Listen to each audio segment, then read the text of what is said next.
Salam mes amis, salam les royas, j'espère que vous allez bien et que tout va pour le mieux pour vous. Donc bienvenue dans ce premier débrief de la Coupe du Monde. Mais les amis, avant d'aller plus loin, il y a certaines personnes sur la chaîne ici qui aimeraient voir ma bouille. Ils aimeraient voir mon visage, ils aimeraient savoir à quoi je ressemble. Mais les amis, si toi aussi qui écoutes cette vidéo, si toi qui es là présent, tu aimerais aussi, tu es dans ce cas, tu aimerais voir ma bouille, mon visage, je te dirais la même chose que j'ai dit aux autres aussi. Rendez-vous aux 1000 abonnés. Donc, je t'explique le plan. Voici grand 1, abonne-toi. Petit 1, commente. Petit 2, like. Petit 3, partage. Voici le plan. Tu as le plan direct. Tu t'abonnes, tu likes, tu commentes, tu partages. Ainsi, on atteindra les 1000 abonnés. Et comme dit FC Barman, la chaîne de FC Barman, on avance ensemble. Une fois les 1000 abonnés atteints, je montrerai mon visage. Ok. Ensuite, les amis, aussi, je fais ce débrief à chaud. Donc, je n'ai pas prévu de script ou quoi. Donc, peut-être il y a certaines actions que j'oublierai, certains faits que j'oublierai. Donc, je vous demande peut-être dans les commentaires d'être moins indulgent. Mais toutefois, dites-moi dans les commentaires ce que vous avez trouvé de ce débrief, comment vous avez trouvé ce match et comment vous trouvez aussi cette Coupe du Monde. Donc, on y va, les amis. Mais avant, intro.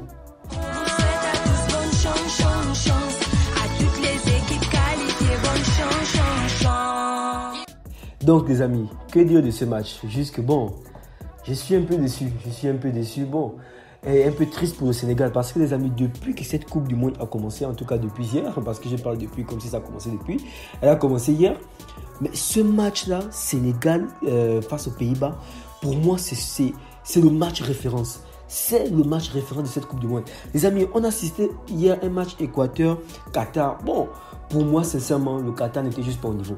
Ensuite, on a assisté à ce match le matin, Angleterre-Iran. Les amis, l'Angleterre s'est baladée 6-2, les amis, 6-2. Donc, ce match-là, Pays-Bas-Sénégal, c'était pour moi le match équilibré. C'était pour moi le match référence. Et le Sénégal n'a pas démérité. D'abord, le Sénégal vient avec le moral, avec le plein de confiance, tout en confiance. Ils viennent de gagner la CAN, donc ils viennent en pleine confiance. Mais quand on regarde même la dynamique du jeu aussi, le Sénégal a tenu sérieusement. Et le Sénégal, pour moi, je le dis, le Sénégal méritait même de gagner ce match. D'abord, pour que les choses soient claires.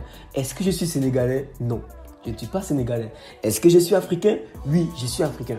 Et j'aimerais que l'Afrique quand même aille le plus loin. Et pour moi, le pays avec lequel je suis de tout cœur dans cette CAN, c'est franchement le Sénégal. Parce que le Sénégal est cette équipe-là qui manifeste un caractère. Et on a vu ce caractère dans ce match. Mais malheureusement pour le Sénégal, c'est qu'ils ont perdu leur homme fort. Ils ont perdu le deuxième meilleur joueur au monde aujourd'hui. Sadio Mané, juste derrière Benzema. Ce n'est pas moi, c'est le Ballon d'Or qui le dit. C'est le deuxième meilleur joueur et c'est l'homme fort de cette équipe. Vous savez, dans chaque équipe, il y a certains joueurs qui, même s'il est en méforme, même s'il n'est pas au top, juste sa présence suffit souvent pour redonner de l'espoir aux autres. Et Sadio Mané est ce joueur de cette trempe-là, de cette trempe même Cristiano dans une équipe. Juste sa présence de Cristiano effraie déjà l'adversaire. Messi dans une équipe, Neymar dans une équipe. Vous voyez un peu ce que je veux dire? Et malheureusement, Sadio Mané forfait. Et le Sénégal aussi, dans le match aussi, ils n'ont pas aussi forcément été chanceux. Deux joueurs aussi, ou quasiment, en tout cas il y a un, c'est sûr et certain, la Coupe du Monde est finie pour lui. Et les amis, cette Coupe du Monde-là, c'est une Coupe du Monde un peu malchanceuse pour moi. Il y a trop de joueurs qui se blessent. Regardez d'abord la France. Si on regarde rien que la France d'abord, je ne sais pas, la France, c'est 6 ou 7 joueurs déjà comme ça. Forfait. C'est très dangereux, les amis. Cette Coupe du Monde, elle est très dangereuse. Surtout pour, bon, vous savez que je suis barcelonais. Surtout pour nous, là, nos joueurs qui sont assez fragiles. C'est très dangereux. Donc, vraiment triste pour le Sénégal qui, pour moi, méritait mieux. Méritait au moins un match nul. Et en même temps aussi, en ce qui concerne les Pays-Bas, je suis content pour Frenkie de Jong. Parce que, les amis, si vous avez regardé la prestation de Frenkie, je dirais, sérieusement, Frenkie a juste été phénoménal. Non, mais il a été super. Première mi-temps, pour moi, j'ai rien à lui dire. Deuxième mi-temps aussi, j'ai rien à lui dire. Et la passe qu'il délivre pour le premier but, là, Gakpo, comme son coéquipier là. Mais les amis, cette passe, elle m'a rappelé la passe qu'il a délivrée pour le but de Rafinha la dernière journée. C'était une passe identique, mais il faut du cran, il faut du courage pour aller chercher cette passe-là. Et il est allé chercher cette passe, les amis. Parce que regardez, les amis, on est vers la fin. Les balles sont très rares. Parce qu'à ce moment-là, le Sénégal était dans des temps forts. Les balles sont très rares. Donc, il pouvait se dire, je ne vais pas trop essayer de perdre le ballon. Ça va se la jouer posée. Mais le gars, il a tenté cette passe, les amis. Il a tenté cette passe. Et je vous assure, juste quand il a fait la passe, j'ai crié, waouh!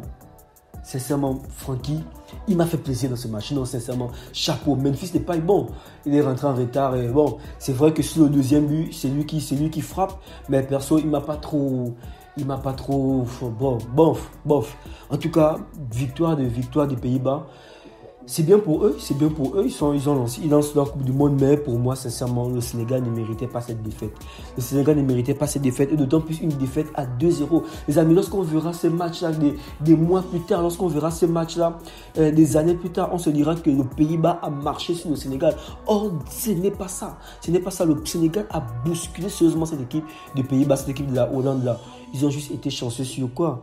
Sur 10-15 minutes. 10-15 minutes, ils ont été plus réalistes. C'est ce qui a manqué aux Sénégalais. Et encore avec les blessures, encore avec les chocs des joueurs, peut-être le moral a pris un coup, je ne sais pas. Mais ce qui est sûr, c'est que rien n'est encore perdu. Donc là, je pense que le Sénégal se classe certainement à la 3e place. Donc il y a encore 2 matchs qui sont là encore. Ils peuvent encore aller chercher encore cette qualification. Ils peuvent encore aller chercher une potentielle 2e place. Donc rien n'est encore fait. En tout cas, force à eux. Ce qui est sûr, c'est que moi perso, je suis de tout cœur avec le Sénégal, les amis. De tout cœur avec le Sénégal. C'est mon équipe favorite. C'est mon équipe numéro 1. Et pour mes abonnés aussi, dans mes abonnés, je dirais quoi, que dans les stades, je crois que 40 ou 35% de mes abonnés proviennent du Sénégal. Donc, juste pour eux, je me dois aussi d'être là. Donc, on sera là pour débriefer les matchs du Real, du Sénégal, autant pour moi. On sera là pour débriefer les matchs du Sénégal jusqu'à les amis. Et le Sénégal ira loin. On le croit, on le pense. Et on est tous ensemble, les amis. Donc, si tu as aimé ce contenu, si tu as aimé ce que tu écoutes jusqu'à là, tu sais comment me le faire savoir. Un abonnement, un like, un partage. Et si tu aimerais voir ma bouille aussi, comme certains me l'ont fait comprendre, tu sais, c'est le trio magique. Le trio, je dirais même le quadruplet magique. Et pour moi, on se dit à la prochaine.